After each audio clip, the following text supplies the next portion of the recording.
Hello everyone, কেমন আছে সবাই? তো এটা হচ্ছে সরস্বতী পুজোর সন্ধ্যেবেলার ভিডিও। পোস্ট করতে একটু দেরি হয়ে গেল। যাই হোক, আমার এই সরস্বতী পুজোর ব্লগগুলো কেমন লাগলো তোমাদের কমেন্টে জানিও। দেখো এই লাইটগুলো দেওয়াতে কত সুন্দর দেখতে লাগছে। হ্যালো এভরিওয়ান, কেমন আছে সবাই? আশা করছি ভালো আছে আর আমিও ভালো আছি। তো আগের ব্লগটা না দেখে থাকলে অবশ্যই দেখে এসো। আজ হচ্ছে সরস্বতী পুজোর দ্বিতীয় দিন, তো পুরো ব্লগটা দেখতে থাকো। টাটা।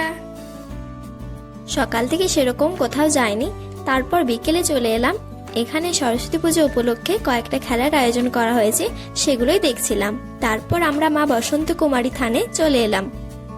দেখো এই ছোট্ট বাগানটা কত সুন্দর লাগছে, আমার তো বেশ ভালো লাগছিল।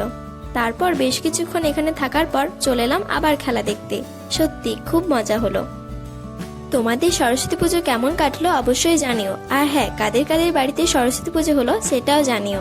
আর আমার ভিডিওগুলো কেমন লাগে সেটাও জানাতে ভুলো না।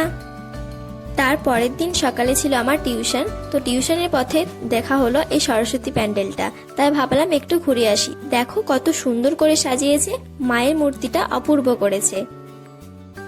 তো আমার এই সরস্বতী পুজো ব্লগ এখানেই শেষ করছি। ভিডিওটি ভালো লাগলে অবশ্যই লাইক, কমেন্ট, শেয়ার আর হ্যাঁ, সাবস্ক্রাইব করতে ভুলো না। দেখা হচ্ছে পরের ভিডিওতে। সবাই খুব ভালো থেকো, সুস্থ থেকো। টাটা।